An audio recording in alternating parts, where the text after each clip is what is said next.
Hey, everybody, welcome back to the next episode. Today, our guest is Chara. I said it right, right? Chara, yeah, you All did. right. See, I practiced one time before. I got to admit that. So, her and her co-founder, they have a company called Out of the Ordinary, and they're both Vancouver-based health-conscious women, and it's a high-protein, low-sugar oatmeal supporting those with busy lifestyles and high healthy standards. The oatmeal is vegan, gluten-free, and available in single or multi-serve pouches in all three different flavors: raspberry, chocolate, coconut, and blueberry cinnamon, guaranteed to keep you fueled and focused so you can own your own day. And I have to admit, I have tried it, and I'm not being biased here because you guys all know me. I speak my mind. If I like it, I'll tell you. If I don't like it, well, I don't know if they'd be on the podcast then, because it probably wouldn't be a good start, but I like it. It's good. And I love the fact it has protein in it, 14 grams. Is that correct? It's 11 grams per serving. Yeah. Right, 11 grams per serving. Awesome. So welcome, by the way. I didn't even welcome you. I was so excited to talk about your oatmeal. I forgot to even welcome you. Thank you so much. I know I get really excited talking about the oatmeal as well. Awesome.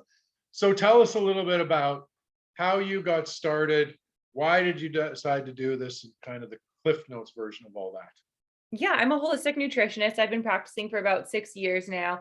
And I noticed a trend with so many of my clients really struggling to find a healthy meal, specifically breakfast, that supported their busy schedule. So I had a ton of my clients going to cafes and grabbing a croissant or a muffin or even like Quaker's oats, and then not understanding why they had this blood sugar crash and were hungry an hour later, and then not really understanding why they can't lose weight or their energy is not good. So I started just sharing this recipe of making protein and oats and flax and chia and all the things. And at the same time, I also work part-time for a wellness podcast based out of LA. So I was traveling for weeks on end each month, and I would do the same thing. Like I would truly like walk the talk and make this little oat blend in a Ziploc bag, because you can get it through customs fine. All you have to do is add hot water. And, like in here in North America, there's Starbucks and cafes everywhere. So I'd go and I'd get my hot water, add the oats in, and then I have this healthy, satiating meal that kept me full for hours. So when COVID happened, and I was no longer traveling, my clients were kind of dropping off. It wasn't like a top priority service. My partner, my boyfriend, he said to me, you know what, why don't you explore this idea? Because there's not that like too many competitors on the market, or there wasn't then. So I called up my girlfriend who had a business background, Vanessa, and I said, let's explore, we've got the time, let's just try it out. So we did about 6 months of R&D, focus groups, send out questionnaires, all this thing. And then in November 2020, we decided to launch. And since then, it's been so incredible. I think the proof is in the pudding. People did want something that was healthy and satiating, and supporting local is so big right now. So for a small business like us, that really, really helps. But we're in over 150 locations to date, and we're growing every day. So it's just been an amazing experience. Wow, that's amazing. And so you started in COVID then, correct? Yes, yes. Right. So was there more of a challenge starting in COVID, or actually was it better for you guys starting in COVID? It was both. It was both. It was better for us because I think people started getting accustomed to shopping for groceries online, Right. where like, I don't know if I would have bought an oatmeal online before COVID, you just go to the grocery store, but True. then at the grocery store, you might not have like as unique and kind of rare options as you do online now. So that definitely was a benefit for us. But the con was we weren't able to do any sampling. We weren't able to, Right. get our name out there, attend any events, or meet any of our community members. So as I was telling you before we started recording, going to these shows now has just been such a joy, because we've got to meet customers who have been there since the very beginning. And we're doing a bunch of like pop-up fitness events this summer, and just getting out into the community has been, one of our favorite parts of the business. Right. That makes sense. And it's true. When you meet people, it's different because people send me all kinds of their vegan stuff to try. Mhm. Right. And some I do, some I don't. And but it's different when you meet somebody too, like in person. It's a different feel. You know them a little more, right? You're go home and try it. So yeah, I like that in-person stuff is, I think, the in-person, especially for your guys' type of business, I think it's an important part. Yeah, absolutely. And you get to see the faces behind the brand, which is really cool in this day and age that's becoming more and more popular. You don't really know who created Quakers, or not usually like Nature's Path or some of the big names out there. But for us, like people can look at our product and go, wow, like I know Chara and Vanessa, like I know the face behind it. And for our social, we try to share a lot of the behind the scenes too, and just be really open about our journey in creating this. Right, that's cool. So what's been some of the biggest challenges starting this business? Oh gosh, there's the operational challenges, and then the personal challenges. The personal challenges are you're faced with challenges, and you're faced with, facing your weaknesses every single day. And because it's your business and you put your heart and soul into it, you can't run away from that. So for me, for example, paying attention to detail or grammar isn't my strong suit, but I'm doing the social media and the marketing and all of that, and like writing these emails for sales. Like I have to practice that. I have to strengthen that, let alone with just, being in a partnership has its challenges. It's Right. definitely like more pros than cons, but again, you're always faced with opportunities of growth if you take it that way. So that's been a challenge. And then for the operation, co-packing on the West Coast is really, really hard, because of the massive growth with the cannabis industry, where you can sell like a small single serve of, joints or gummies or whatever it may be. You Right. can sell it for over $25. That same co-packer could be packing our oatmeal, and we can't sell a single serve for $25. We get laughed out of the market. Right. So Right. these like prices are absolutely insane, and we wanted to make our product affordable for, the masses. So that's been a real struggle. And the other one I would say is, as much as we do our due diligence, I don't think we expected to run into so many errors from other businesses. And I don't say that to be like on my high horse or anything, but there's just certain things that you're like, wow, I can't believe some businesses are run this way. And it's just totally out of your control. So every single day we're faced with other challenges that we have to overcome. But I think we're doing a good job of trying to keep our cool and just keep powering through it. Right. I agree. And so when you say like other businesses, meaning like, just lack of communication or distribution or that type of stuff, you mean? Yeah, and organization. Yeah, Right. communication's a big one for sure. Yeah. Yeah. Of course, it's huge, right? So you guys are now there's you, Vanessa, and do you guys have, is it just you two right now, or do you have any more of a team right now? It's just us two, but we did recently bring on a couple partners who are really helping us with sales and connections. So that kind of the legalities of that are in the works, but they've been a massive support to us, and we're excited to be bringing them on soon. Right, that's awesome. And so Mhm. that's like partners in the company, correct? Yes. Right, awesome. That's exciting stuff. So where do you see yourselves in, where do you want to be in 10 years, 15 years? Like what's your goal?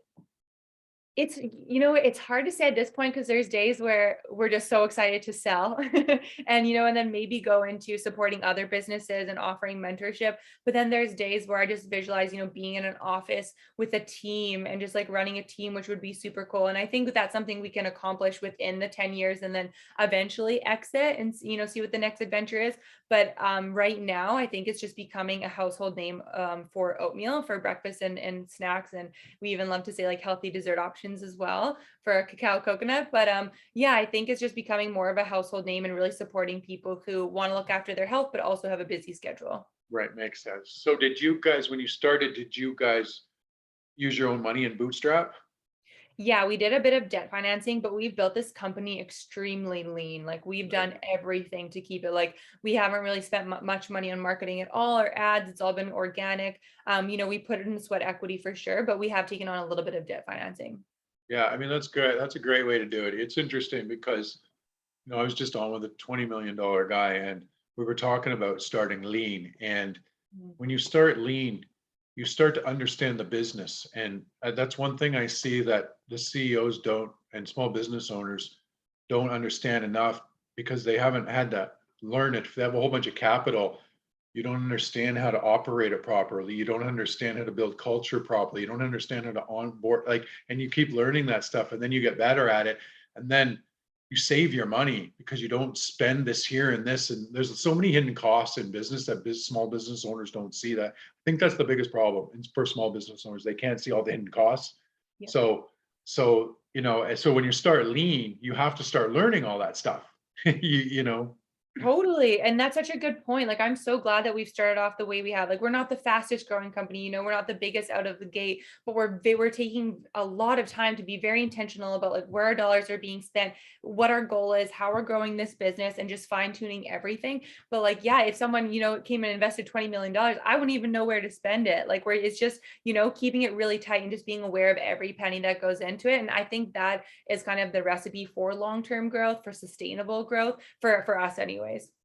It's true. And you even look at a lot of companies that do come in and get big money like that. You always hear the successes, but you don't see the ones that get that money and it's out of their wheelhouse. They don't have the skill set yet. So they burn through it really fast and they actually mess up the whole business. Well, I mean, look at WeWork. WeWork's excuse me, it's a perfect example. I'm watching that show on Netflix right now. It's interesting, isn't that show? I watched it, by the way. It's very interesting. It is wild, like just the burn rate that they had. And that was a perfect example of more money coming in, but not necessarily being accountable to all the dollars being spent. And then look what happened. He was a typical, he was a good leader, be able to rally people, and he was a good leader of being able to lead and build, say a tribe. Mm-hmm. But you could tell he left his when it came to the operations and stuff, obviously they didn't do it properly.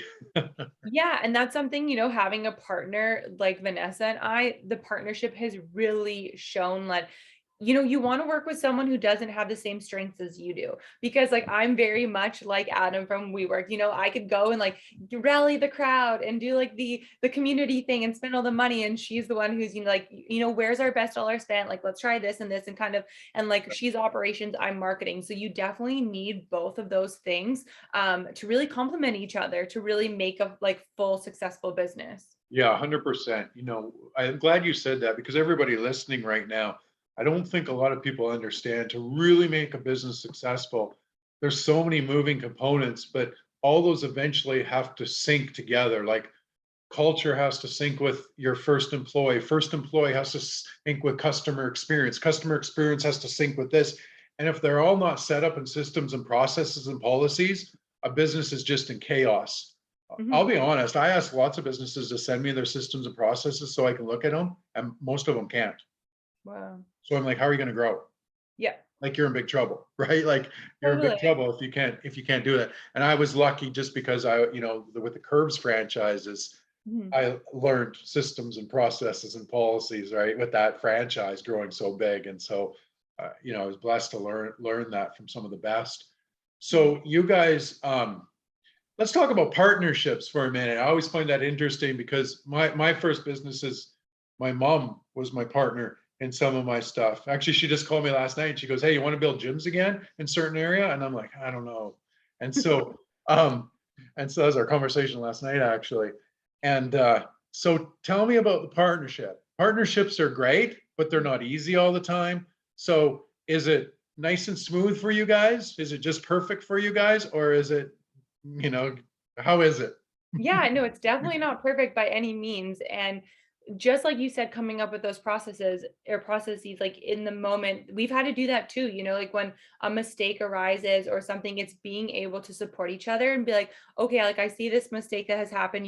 How can we refrain from this happening again in the future? And it's so funny how difficult it is to share your emotions, to share what you're feeling. And I think that's something that it's difficult as it is, but Vanessa and I have also created a space where we can do that with each other without being judgmental. So, for example, oh gosh, I mean, there's so many things that I've been like, when you say this or this, I feel this way, or I really, really appreciate it when you comment or you compliment the work that I've been doing. Like that makes me feel really motivated and really strong. And sure, like I don't want to always have to rely on those words of affirmation or seem like I'm weak needing them, but it's something that like I feel it's very true for me and I can share. And same with her, like just opening that door of being like, this is what I love and really helps me, and what can I do to support you? So it's just always keeping that open channel of communication, even though it's not easy. Like the partnership has probably been one of the hardest things, but it's the most rewarding because like I mentioned in the beginning, like you're faced with you're like this, you're just like standing naked in front of your partner. Like you see my errors, you see my flaws, and it's nothing against that partner. It's just like you are so vulnerable. And it's just, I hope that everyone can have a support, like a partner to support them and see that. And also taking like wellness days. And, if V or I like call each other and say, hey, like it's been a rough week, I just need an afternoon to kind of like shut off. Both of us from the very beginning have been like, absolutely, because we know that when you take that time, you will come back like more focused, more motivated than ever. So it's like not having hard and fast rules of when you take that time off. And then just knowing that your partner has your back. Like V knows that I have her back and vice versa. And those are definitely like the pros of starting a business with a partner. I mean, I had my nutrition business before, and doing that really taught me that I'm not a solopreneur. Like I definitely work better with a team. Like I like that accountability. I like being able to bounce ideas off of someone. And for so long, I thought that was, like a failure of mine, that I couldn't make it on my own. But it was like, no, that's just not how I operate. And that's okay. It's just kind of changing directions. And since then, yeah, it's been fantastic. But for sure it comes with its challenges. But I think it's just like being really, really vulnerable and having the strength to continue, and over seeing it as a business. Like this is not about me, it's not about my ego, Yeah, it's about growing oats, it's about like what this entity is becoming. that's great. I mean, you said something that's so important, even just with you in general, of having that high level self-awareness of, where you work better, where you don't and stuff. And that's such a big, important part of the process of growing a business, is understanding your own self-awareness and Mhm. saying, I'm good here, I'm not good here, I need to learn better here, I need to get better here. It's just, somebody asked me, what do I really think makes a company grow? And I said, well, if they have a good product, then it's quite simple. It's just how good that person or those people get at understanding how to be the CEO and run a business. Mhm. And it's a skill set. And I think a lot of people in business don't realize what a high level skill set it really is to grow a company. Totally, totally. And like the communication, like we make sure like, our buyers know who we are. Our distributors said that they talk to us more than any of their other brands, because like we really are hands-on, and we really want, we have this idea of how we want the business to grow and to look like and to be perceived. And V and I will always come together and be on the same page of what that looks like, and then being able to relay that message to like our buyers and partners. Right. That's amazing. Awesome. So did you get, when you guys were doing your market research, let's back up to the start. When you Yeah. guys were doing market research, did you guys go really in depth? Like, did you really do out surveys and really research the market and really ask people if they thought this was good? Give us some insight on that. Yeah, yeah. So V has a business background, so it was great for her to kind of bring that to the table, where my background was nutrition. So Right. I was kind of like working on the recipe, and then she was doing like the market research in that sense. And so we did recipe testing, and then we sent out samples to a bunch of people we knew and a bunch of people we didn't know, just to get that like unbiased opinion as well. Like reformulated, then sent it out, a survey, and then a year into the business, we sent out another survey to gain feedback. So it's just all about like listening to our community. But I think with like my nutrition background for the recipe, and just making sure that every ingredient in our product serves a purpose. I was hearing over and over again from people saying like, oh yeah, I love oatmeal, but I eat 2 packets of Quakers to feel full, which is 36 grams of sugar. And then like I'm still hungry an hour later. It's like, okay, well, that's made with quick oats. So that's why we don't use quick oats. They digest quickly. That's why we added flax and chia to help with like extra protein, fiber, and like sustain, like to be satiated. The protein, I know more people are looking for a better source of protein. Trying to stay away from a ton of sugar. So we add just a pinch of organic coconut sugar, but mainly the sweetness and the flavor comes from actual berries and superfoods that we use. So I Right. really like listened to our audience and like saw that this isn't necessarily a trend. We had someone ask like, "Oh, are you a keto product? Like, how do you feel about marketing as a keto product?" And I was like, people who want to eat oatmeal who are keto, we welcome them with open arms, but we're not a trend product. We're a lifestyle. We're like something you can sustain. We're not a diet product or anything Right. like that. Like, we are low sugar, we are high protein, we're hitting those marks, but we're also like here for the long run and here to support people wherever they're at in their wellness journey. Amazing. Has the market started to become tougher for you guys at all because of the inflation everywhere going on right now? Have you had to pivot a bit?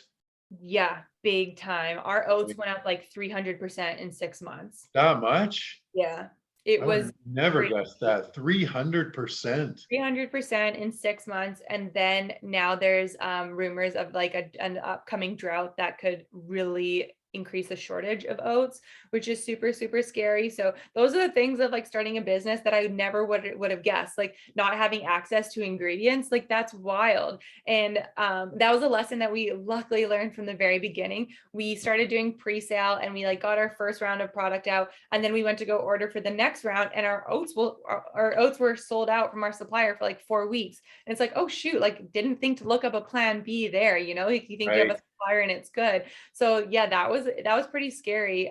So the market inflation has definitely been scary. It's something, and I guess I should say, as of July 1st, we're actually lowering our pricing. So where a lot of companies are bringing their pricing up, we've decided to lower it because that has been our goal. No matter if that means less margins for us or whatever that means, it's more important to get our product out into people's hands and to support their health and wellness journey. So that's something we're really proud of, something we're really excited about. And when we started this product, we were the only like protein oatmeal on the market. There's now another one out of Eastern Canada and another one in the States, but their target audience is very, very specific, where ours is more of the everyday person. They're very like athlete, like Right. centered, very like Right. adrenaline junkie kind of thing. Yeah. So it's been interesting to see other companies pop up, but it doesn't worry us. We're very grounded in our mission, so we're feeling good about it. No, I don't think again, I'm with you on that. There's nothing to be worried about. It shows there's a demand in the market. Yes. So it's more exciting. That's more exciting to me when that happens, right? Um, it was interesting. You said all the problems come up. We have playbooks for every, like, we have probably, I would say we have 200 processes and systems in our business, and one is it's called the playbook just for problems. So it's everything we're doing, even podcast. We even have the podcast. If a guest doesn't get emailed, if this happens, if this drops the ball, like everything detailed, right? So to it. So those are trying to figure out all the problems. So like when it happens, which they do, we're like, okay, we got that one here. We got that one here, right? So Totally. And that just shows like a true definition of like a entrepreneur or someone who's so focused. Like if something happens, a problem comes up, instead of dwelling on it and like letting it ruin your day, we're like, okay, this happened. How do we move forward? How do we make sure that this doesn't happen again? So I love your idea of having a playbook. Should definitely be like writing more things down. But one thing that Vanessa and I, like, where I'm really proud of us for is being able to look at those situations and move forward from them. And same with rejection. Like it might be a little bit cliche to say, but we love saying that rejection is redirection. If that didn't go through, we didn't get that account, or if something happened, like that's okay. It wasn't meant to be. That doesn't, we don't take it personally. right. It's just something that like, it's okay, switch directions. What other opportunities are going to come up for us? It's true. It's funny. The two things that you just said is just business. So problems is like just business, right? Whoever becomes a better problem solver wins. Period. That's it, right? Like that's just really it, like everything. And then rejection is just business, right? So it's like those two things are just business, right? Like it's just normal, right? Like it's like I always joke with my team. I'm like, yeah, everybody we asked to be on the podcast, they all say yes, just right away and get on tomorrow. You're right. You know what I mean? Right. Like, Totally. right. So, so it's funny you said that, because I think that, that helps a lot of people looking and listening right now too, understanding that there's going to be lots of problems and lots of problems. And as you grow, first you're trying to find money, then you're trying to develop the product, then you get a little bigger, and now you got a whole nother thing of employees and culture and different stuff, and it moves into a different thing. And I remember going from 4 employees, and then when we were up to 17 employees, that was a whole different animal. Like it was a whole different animal for me. It was like I had to learn how to lead it better, manage it differently now, Totally, that's so true. Like we were saying the other day, we're like, oh man, I can't wait to be a little bit bigger when these like problems don't happen anymore. It's like, oh wait, we're just gonna have bigger problems with, more money involved. And so it's like at the end of the day, you need to like set those processes up right away of how you deal with problems. Because if you're gonna let every single one get to you, it's unfortunately like, you're gonna maybe lead to burnout, you're gonna tire yourself out. Like that's and I mean, life is short. Like let's have fun. I know it's not always fun, 100%. The business isn't always fun, but if you're letting those problems like seep into your body and like totally ruin each day, then like you just like you lose that passion of why you started in the first place. So true. Even one of our playbooks just tracks our small wins and how much we celebrate them. Amazing. That's just a book on its own, Yeah. right? And that's probably our most important book when I really look at it, to be honest, right? It's something you wouldn't even think great, but in the end, it's like what keeps what you just said, the energy and the motivation and everybody feeling good. And because it's so easy to get caught up in business with such big picture thinking and miss those small wins along the way and enjoy them. Totally. And every business is so different. I mean, I love what we're so big on celebrating every win. The fact that we have 150 locations in our first year has been so amazing. We're so happy. And then we recently saw like another business who started a few months after us, they were in like four times more as many like locations. And I was like, oh my gosh, I can't believe we like celebrated 150 when they're in like 650. And then Vanessa was like, yeah, but like look at how much they've spent on marketing, and they've spent on marketing like in one quarter the amount that we've spent on building this entire business. So you can't compare. It's like apples and oranges. You can't compare everything, but just focus on your business and take time to celebrate those wins because you worked really hard for them. Yeah, I mean, I'm glad, such a good point and such a good analogy that you brought up of not comparing yourself and I'm a firm believer in that. My team comes back and they know I don't care what anybody else is doing. Like it truly doesn't matter to me. Like Yeah. it just doesn't matter. I'm like, just take care of our customers, give them so much value that they can't go anywhere else. Like, Yeah.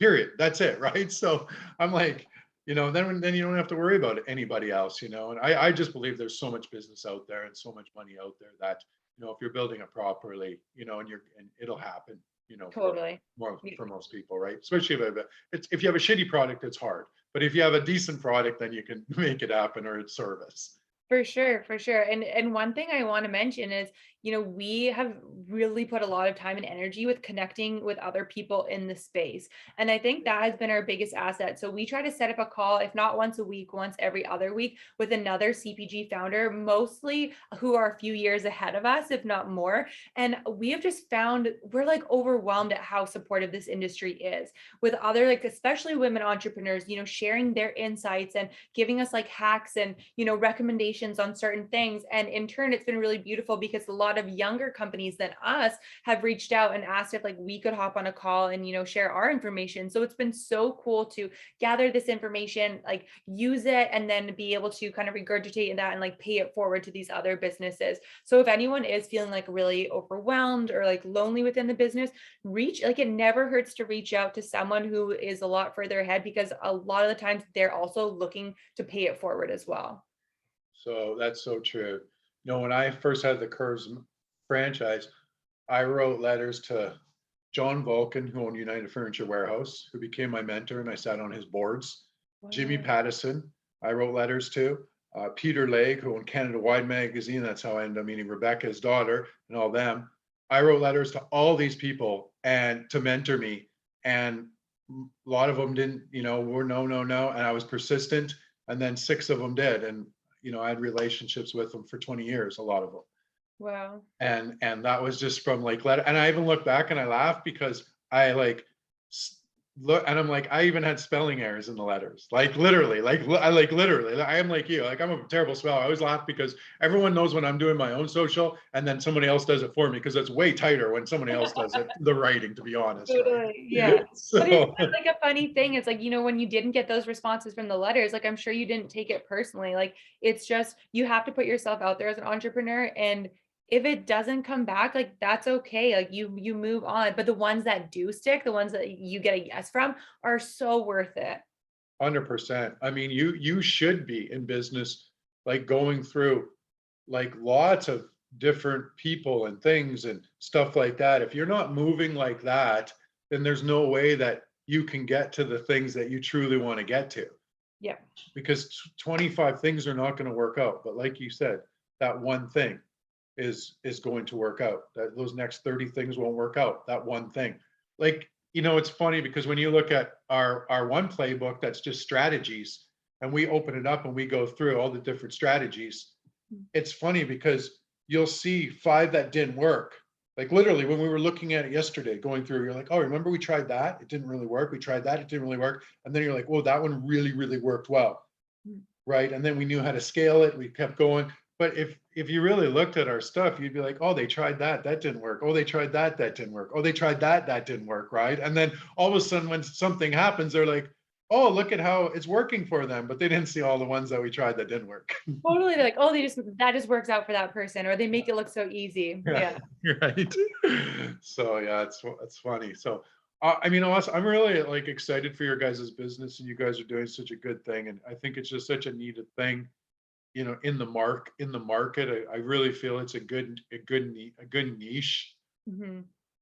So a couple last questions, and I'll let you go. How do you divide, your work and your balance?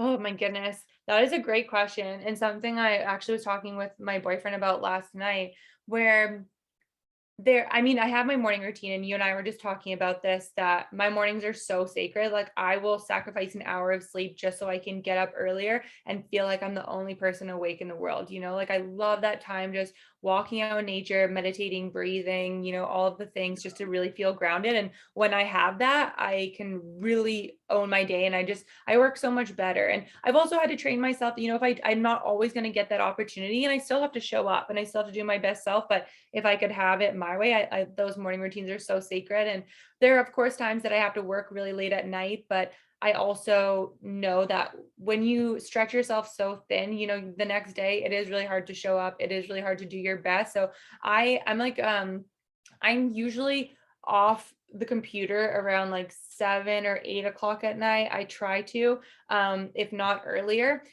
But I just like the time with my partner, the time just being outside or like reading a book and stuff, those all contribute to how I show up during that work day. Right. So sometimes it seems like, oh my gosh, you're not working up late, because that Gary Vanderchuck rise and grind, work so hard 24/7. I had to really, really work hard to reprogram my brain on that, because I felt like if I wasn't up at 5 and, working till 12 at night, that I wasn't going to be successful, or that I wasn't going to be like the best entrepreneur. And like, that doesn't work for me. I spoke to so many entrepreneurs who faced massive burnout, where they had to sit out from their business for months to recuperate. Yeah. That's terrible. And like, that's such a demand, and it's not feasible in this day and age. So I spend that time that I'm working, like focused, notifications off. I am really, really centered. I'm grounded. I'm working my hardest, but I also like try to shut out at night so that I can enjoy my life too. So that way I'm excited to come back to work, and I think I don't know if it's like a routine that's available to each and every one of us every single day, but I think making your health and wellness priority is just so, so important, because if you really love your business, like, you have to have that love for yourself as well. It's true, and I agree with that. I think sometimes we fall into this trap of kind of what you just said, like with Gary, V, and we're following them. And now I don't want to go too, I'm too deep in that, because I know AJ, his brother, right, and stuff like that. And I like Gary and I like and stuff. So, but I think that he's motivational, and he goes, and it's great for him. But I think we're falling into that trap of that's the way you got to do it, and that's the way it should be done. And most people can't do that. They can't keep up to that pace, nor is it mentally healthy for a lot of people. And a lot of people don't understand that to work like that, you have to give up your life. And I have a lot of people close to me that have that kind of money, that are really close to me, and you have to give up your life. Like you have to be ready to say, like, business is just my life. Like, that's just what it is, period. And so, but you still can make $10 million and have a life, right? You still can make $10 million and have a life. You might not be able to make $1 billion, but I mean, I'm sure most people would just be happy with 10 and still Totally. have a And life. it's so funny that you brought that up. I was literally having that conversation with a girlfriend this morning about how so many people, I think social media has really contributed to this, but so many people want to live that CEO life, the private jets and the yachts and all the things, but they're not willing to put in the work or know the work that it takes to get there, So I think, and also like there's the rise and grind method, but I also think that our society can also sway the other way where this is going to be walking on a tightrope, but sometimes you can let your anxieties or whatever is occurring in your life be too controlling, and you can almost use it to fall back on, where I think fitness is such a beautiful thing for that, because when you're going for a run or you're doing squats or whatever and it starts to hurt, it's almost embracing that and being like, wow, I can feel that change right now, like I'm going to keep going because it's getting tough, not like, oh my gosh, my legs are starting to hurt, I can't run anymore, I'm just maybe running's not for me, so I think it's finding that really beautiful balance of, this is tough right now, I'm acknowledging that, but this is also what change feels like. This is what progress feels like. So I might not feel my best today. Maybe my anxiety is a little bit higher. That's okay. I acknowledge it. So what can I do today? How can I train myself to keep going when it gets tough? And I think that's something that I hope society can come back, especially like with the younger generation, not to give up their true potential due to like maybe something that's happening within their life, but to use it to their advantage. Yeah, I so agree with that. I so agree. So that's a good note to leave it on. That's a powerful note to leave it on. Now, where can they all find you at? Websites, Instagrams and stuff? Can they buy your stuff? All that kind of stuff. Yeah. So on our website, it's oatoftheordinary.com, OAT of theordinary.com. That's the same for Instagram, Oat of the Ordinary. We're on TikTok now, which is a new adventure for us, but we're trying to have fun with it. And that's Oat of the Ordinary INC Inc. And then we also have a beautiful give back. We work with different school districts to provide healthy meals to kids in need. We know that there's a lot of kids going to school hungry or leaving on spring break or summer break without any food at all. So we've been very grateful to partner up with some amazing school districts and help donate some food and some breakfast items there. So that's really important to us. But all that information is on our website, all of our locations. We're probably most active on Instagram, so feel free to DM us with any questions. We always appreciate it when you like or share something. It just means so much to us as a small business. Amazing. And can they buy it right off your website too? Yeah, absolutely. Right now we have, if you subscribe, you get $5 off your first order. You can buy on the website, or you can look at our locations and see if there's anyone close to you. And if not, the biggest thing that our community can do to help us is go to their local grocery store where they shop and request our product. That really helps. It takes 2 seconds and it really helps us. Right. I like that strategy. That's good. I like that. Okay, everybody. Thank you so much. Make sure you guys go check them out. Again, I've tried it. I like it. I'm being honest. If I didn't like it, I would say wasn't for me, but it's probably for somebody else. But I truly liked it, and I highly suggest trying it. And I think you really will like it too. And it's clean and it's healthy and it's vegan, and so you almost can't go wrong. Exactly. 3 different flavors, one for every different flavor profile, and yeah, we're really proud of it. And I'll admit I had 2 of them. They gave me 2 packs, and one was the one was the what's it, cocoa or what's it Yeah, called? cacao coconut. So that's like our chocolate based one.